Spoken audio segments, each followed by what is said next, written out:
Dear students, now I will explain part of chapters 4 Glimpses of the Past, Part B. Ram Mohan Roy 1772-1833। अब ये time period आ गया है, वो किसका आ गया? राजा राम मोहन राय का। Ram Mohan Roy a learned man from Bengal understood what was wrong with the country. जो राजा राम मोहन राय थे वो ऐसे एक पढ़े लिखे व्यक्ति थे जो कि बंगाल यानी बंगाल के थे। वो समझते थे, उन्होंने जाना कि हमारे देश में कितनी क्रूतियाँ हैं। Let us not despise ourselves. Our ancient culture is great and we are capable of greater achievements. We must first reform our society. Superstitions have been running us.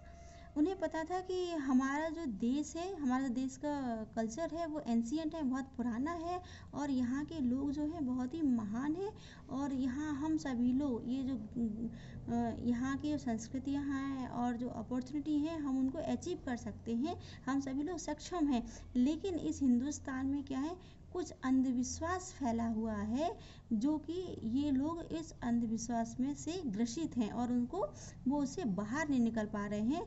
तो उन्होंने इस बात को माना, रियलाइज़ किया कि हमें इन लोगों का जो अंधविश्वास है वो हमें दूर पहले करना होगा। He told his wife Uma, उनकी जो पत्नी थी उमा, उनको उन्होंने बताया cows are of different colours but the colour of their milk is the same different. Teachers have different opinions but the essence of every religion is the same. उन्होंने अपनी पत्नी उमा से कहा कि जो गाय हैं वो अलग अलग कलर्स की होती हैं, अलग अलग रंगों में होती हैं, लेकिन उनके जो दूध का कलर है वो क्या है, सेम होता है। Different teachers have different opinions, ऐसे ही टीचर्स जो पढ़ाने वाले गुरु होते हैं वो भी डिफरेंट होते हैं, लेकिन उनके जो व्यू विचार होते हैं वो क्या होते हैं, essence of every religion is the same, लेकिन उनके जो विचार होते हैं वो क्या होते हैं, सेम होते हैं। इसीलिए हमें उनके सभी धर्मों को एक समान मानते हुए सबका सम्मान करना चाहिए।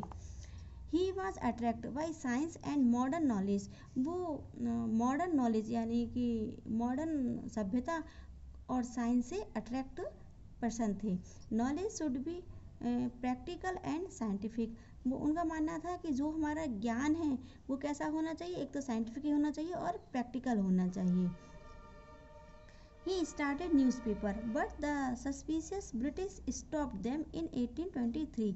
उन्होंने एक न्यूज़पेपर निकाला, लेकिन ब्रिटिश के संदेह होने पर, जो ब्रिटिश लोग थे उनका सस्पिशियस होने पर उन्होंने ब्रिटिश लोगों ने उनका जो न्यूज़पेपर था 1823 में क्या किया, रुकवा दिया।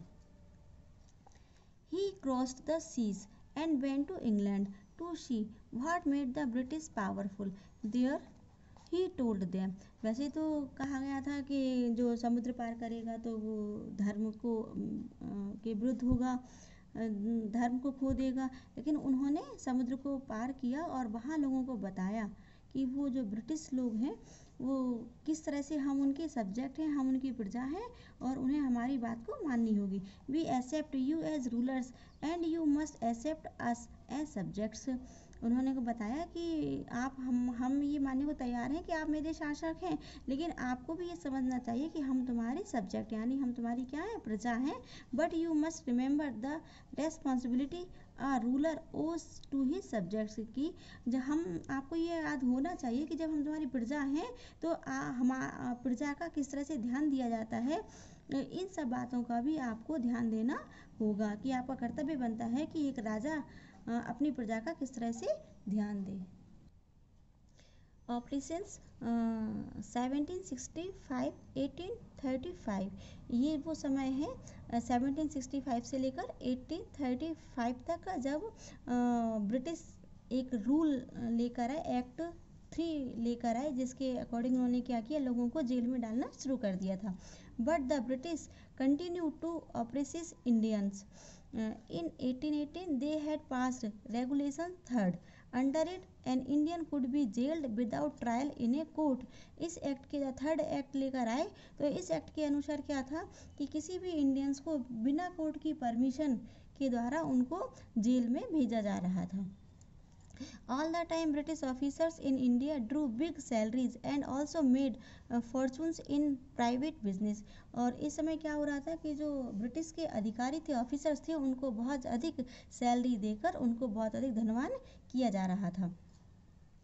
By 1829 Britain was exporting British goods worth 7 crore rupees to India. और ये वो समय है 1829 में जब ब्रिटेन के लोगों ने इतना जो सामान था एक्सपोर्ट किया जिसकी कीमत कितनी थी 7 करोड़ रुपीज़ टू इंडिया। मतलब भारत से वो इतना ज़्यादा कमाई करके ब्रिटेन की ओर ले जा रहे थे। The British prospered on the company's loot while Indian industries began to die. जो इस तरह की जो ब्रिटिश कंपनियों की तरह जो लूट मचाई जा रही थी, तो जो वो तो धनवान होते जा रहे थे, लेकिन ऐसा करने से जो इंडियन इंडस्ट्रीज थी वो सारी मरने लगी, यानी ख़त्म होने लगी, उनका समाप्त होना स्टार्ट हो गया। Governor general Bentinck's report back home. जो गवर्नर जनरल था बेंटिक्स, उसने रिपोर्ट किया, क्या रिपोर्ट किया? The wounds of cotton weavers are bleaching the plains of India.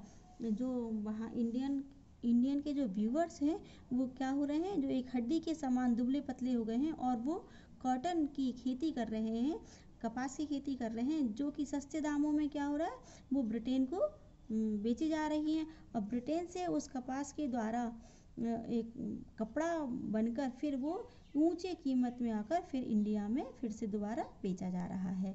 तो this is your part B is complete of the chapter 4 glimpses the past. Next video आपको part C में बताएंगे। Then have a nice day. Thank you.